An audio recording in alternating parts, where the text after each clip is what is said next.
La guerre civile espagnole est rarement mobilisée comme prisme pour analyser les décennies d'après-guerre. Considérée comme un prélude décisif à la Seconde Guerre mondiale, l'affrontement entre les républicains et les franquistes semble à première vue offrir peu de prise pour éclairer un monde dominé par les rivalités de la guerre froide et les luttes anticoloniales. Peut-être cela tient-il à la complexité de son héritage. Victorieux grâce à l'aide reçue de Adolf Hitler et de Benito Mussolini, le régime de Francisco Franco n'a pas moins fini par être intégré au camp dit anti-totalitaire. De l'autre côté du rideau de fer, les vétérans des brigades internationales comptèrent parmi les premières victimes des purges staliniennes. L'Amérique latine ne fait pas exception à cette occultation de la guerre d'Espagne.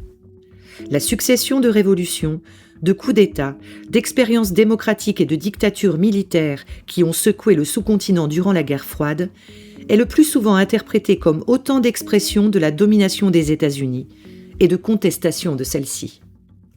Pourtant, comme le montre l'historienne canadienne Kirsten Weld, la guerre civile espagnole n'a jamais cessé d'être une référence structurante dans l'imaginaire des acteurs politiques latino-américains. À gauche comme à droite, le destin tragique de la République espagnole a servi de source d'inspiration. Moins comme un jalon important de l'histoire européenne qu'à titre de leçon de choses pour les combats dans lesquels progressistes et conservateurs d'Amérique latine étaient engagés. Dans ses articles récents et dans son ouvrage à paraître Ruins and Glory, Kirsten Weld met au jour les histoires enfouies de ce qu'elle appelle la longue guerre civile espagnole en Amérique latine. L'origine de ce projet, explique-t-elle dans son entretien avec Diagramme, tient à une découverte d'archives. Une conversation privée entre Augusto Pinochet et Henry Kissinger en 1976. Soucieux de préciser la nature de son projet au secrétaire d'État américain, le dictateur chilien lui explique que son propre combat s'inscrit dans le prolongement d'un conflit déclenché 40 ans plus tôt par le soulèvement militaire de Franco.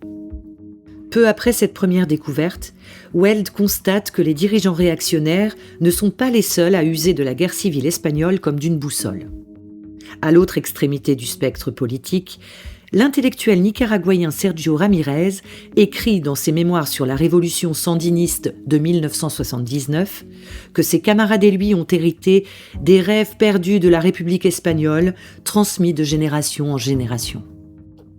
Une fois que l'on commence à les traquer, nous confie Kirsten Weld, les références à la guerre civile espagnole surgissent partout. Des écrits de Pablo Neruda, Gabriel García Márquez et Roberto Bolaño, aux souvenirs d'enfance de Fidel Castro et de Che Guevara, tous deux formés à la guérilla par des exilés espagnols, mais aussi dans les sermons alarmés d'évêques conservateurs ou les diatribes d'idéologues réactionnaires. Plus qu'un simple épisode mémorable, le conflit entre la République espagnole et ses adversaires phalangistes a constitué un véritable réservoir d'enseignement, riche et complexe, pour la gauche comme pour la droite.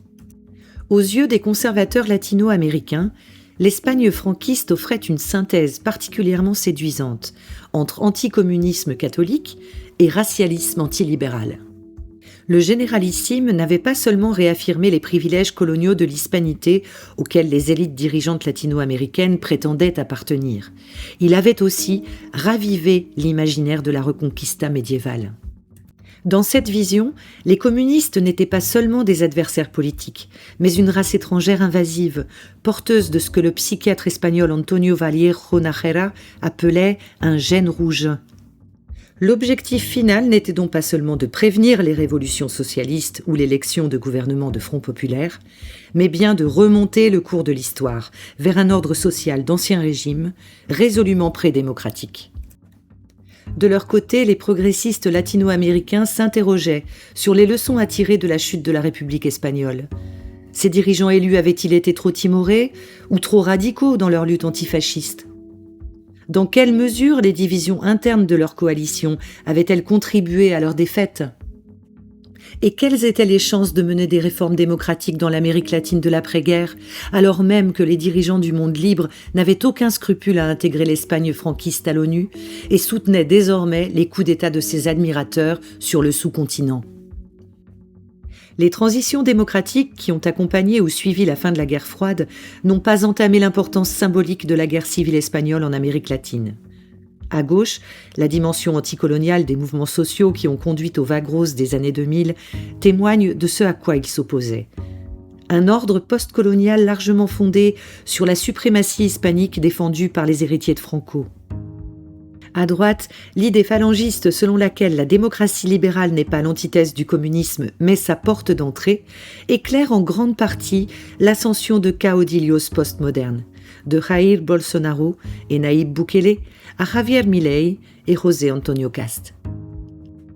À mesure que se multiplient des régimes illibéraux ou néofascistes qui s'emploient à criminaliser toute forme de résistance antifasciste, il est devenu courant d'évoquer un retour des années 1930.